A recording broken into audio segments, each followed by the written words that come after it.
CM Siddaramaiah and DCM DK Shivkumar held a consultation with the Karnataka Lok Sabha and Rajya Sabha members at the Taj Hotel in Delhi on Wednesday regarding Cauvery water crisis.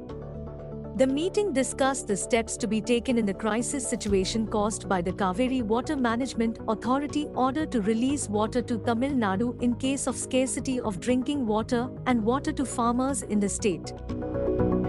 Rajya Sabha ಮತ್ತು ಲೋಕಸಭಾ ಸದಸ್ಯರುಗಳು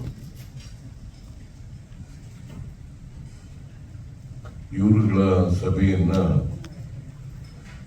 parliament ನಡೀತಾ ಇರೋದ್ರಿಂದ ಡೆಲ್ಲಿನಲ್ಲಿ ಕರಿಬೇಕು ಅಂತೇಳಿ ಇಲ್ಲಿ ಕರೆದಿದ್ದೇವೆ. Accept Nirmala Sitharaman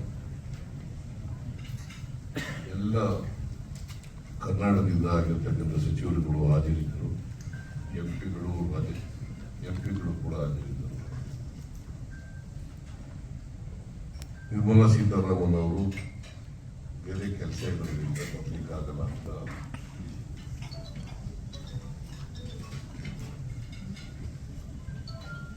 ಇವತ್ತು ಕರ್ನಾಟಕದಲ್ಲಿ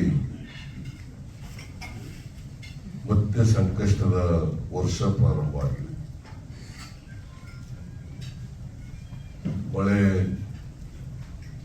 ನಮಗೆ ಜೂನ್ನಿಂದ ಇಲ್ಲಿವರೆಗೆ ವಾಡಿಕೆ ಮಳೆ ಬರಲಿಲ್ಲ. ಬರಗಾಲ ಬೇರೆ ಆಗ್ತಾ ಇದೆ. ಈಗಾಗಲೇ ನಾವು 395 ತಾಲೂಕುಗಳನ್ನ ಬರಪೀಡಿತ ತಾಲೂಕುಗಳು ಅಂತ ಘೋಷಣೆ.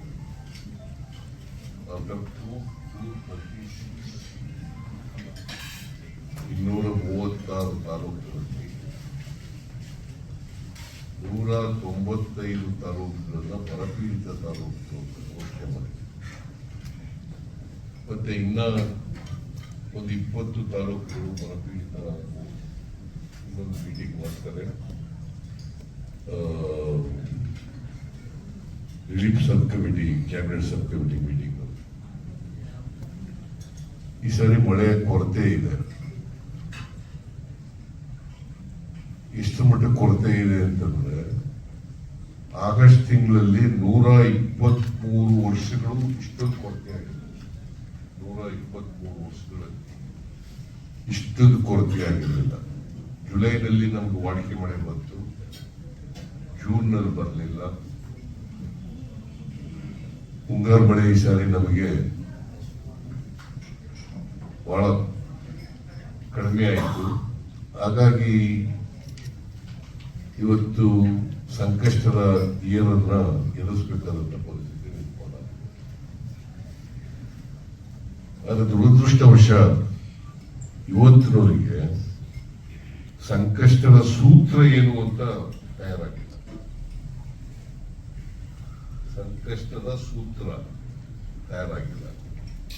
ಇಷ್ಟೊಂದು ಕಡಿಮೆ ಮಳೆ ಬಿದ್ದಾಗ ನಾವೆಷ್ಟು ನೀರು ಕೊಡಬೇಕು, ತಮಿಳುನಾಡಿಗೆ ಎಷ್ಟು ನೀರು ಕೊಡಬೇಕಾಗ್ತದೆ, ನಾವೆಷ್ಟು ನೀರು ಬಿಡಬೇಕಾಗ್ತದೆ ಅನ್ನೋದ್ರ ಬಗ್ಗೆ ಇವತ್ತವರೆಗೂ ಒಂದು ಸೂತ್ರ ತಯಾರಾಗಿಲ್ಲ. ಜಲಸಂಪನ್ಮೂಲ ಸಚಿವರ ಜೊತೆ ಮೀಟಿಂಗ್ ಕೂಡ ಇವತ್ತು 4:30ಗೆ ಮೀಟಿಂಗ್ ಕರೀತಿದ್ದಾರೆ. ಅಲ್ಲಿ ಚರ್ಚೆ ಮಾಡ್ತೀವಿ, ಅವ್ರಿಗೂ ಕೂಡ ಮನವರಿಕೆ ಮಾಡ್ತೀವಿ. ನಾನು ಅವ್ರಿಗೂ ಪತ್ರ ಬರೆದಿದ್ದೀನಿ, ಪ್ರೈಮ್ ಮಿನಿಸ್ಟರ್ಗೂ ಪತ್ರ ಬರೆದಿದ್ದೀನಿ. ನೀವು ಮಧ್ಯೆ ಪ್ರವೇಶ ಮಾಡಬೇಕೀಗ. ನಮ್ಮ ಹತ್ರ ನೀರಿಲ್ಲ, ಅವರಿಗೆ ತಮಿಳುನಾಡಿನವ್ರಿಗೂ ಹೇಳ್ಬೇಕು, ನಮಗೂ ಹೇಳ್ಬೇಕು, ನೀರು ಕೊಡಕ್ಕಾಗಲ್ಲ, ಪರಿಸ್ಥಿತಿ ಈ ಥರ ಇದೆ ಅಂತೇಳಿ ಇಂಟರ್ವ್ಯೂನ್ ಆಗ್ಬೇಕು ಅಂತೇಳಿ ಬರ್ದಿದ್ದೀವಿ. ಅವರು ಪ್ರೈಮ್ ಮಿನಿಸ್ಟರ್ನ ಭೇಟಿ ಮಾಡಕ್ ಆಗಲ್ಲ ಅನ್ನೋ ರೀತಿಯಲ್ಲಿ ಮಾತನಾಡಿದ್ದಾರೆ, ಸಲಹೆ ಕೊಟ್ಟಿದ್ದಾರೆ. ಆದರೆ ಜಲಸಂಪನ್ಮೂಲ ಸಚಿವರ ಜೊತೆ ಮೀಟಿಂಗ್ ಮಾಡಿದ್ದಾರೆ. ನಾವು ಇವತ್ತು ಅವರಿಗೆ ಮನವರಿಕೆ ಮಾಡ್ತೀವಿ. ಮತ್ತೆ ಪ್ರೈಮ್ ಮಿನಿಸ್ಟರ್ಗೂ ಕೂಡ ಪತ್ರ ಕಳಿಸಿಕೊಟ್ಟಿದ್ದೀವಿ.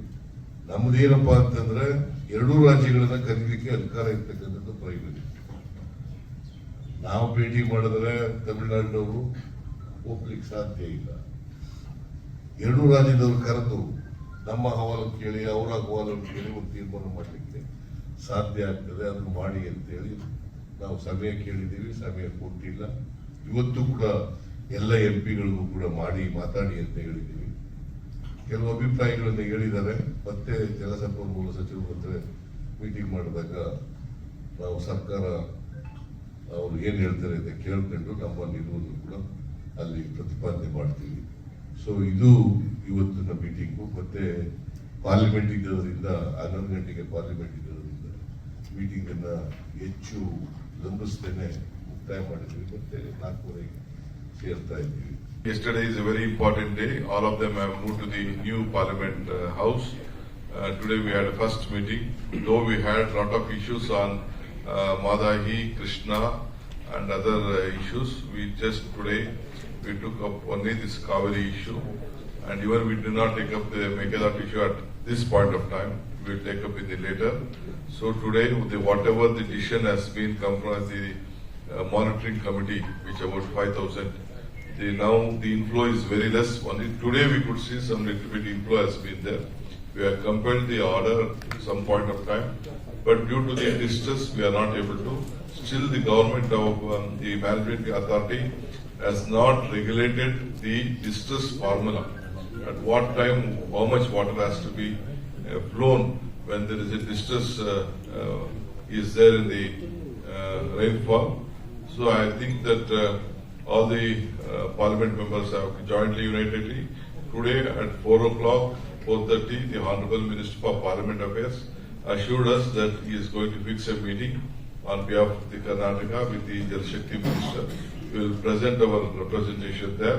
We have requested for the Prime Minister also to give us a date, but still due to various occupancy, the date has not been finalized. But still, we are going to present our case. At any point of time, we are going to protect the interest of the farmers. This is the outcome of today's meeting. And let us all, kindly, all of you also should cooperate with us to safeguard the interest of Karnataka farmers. Thank you.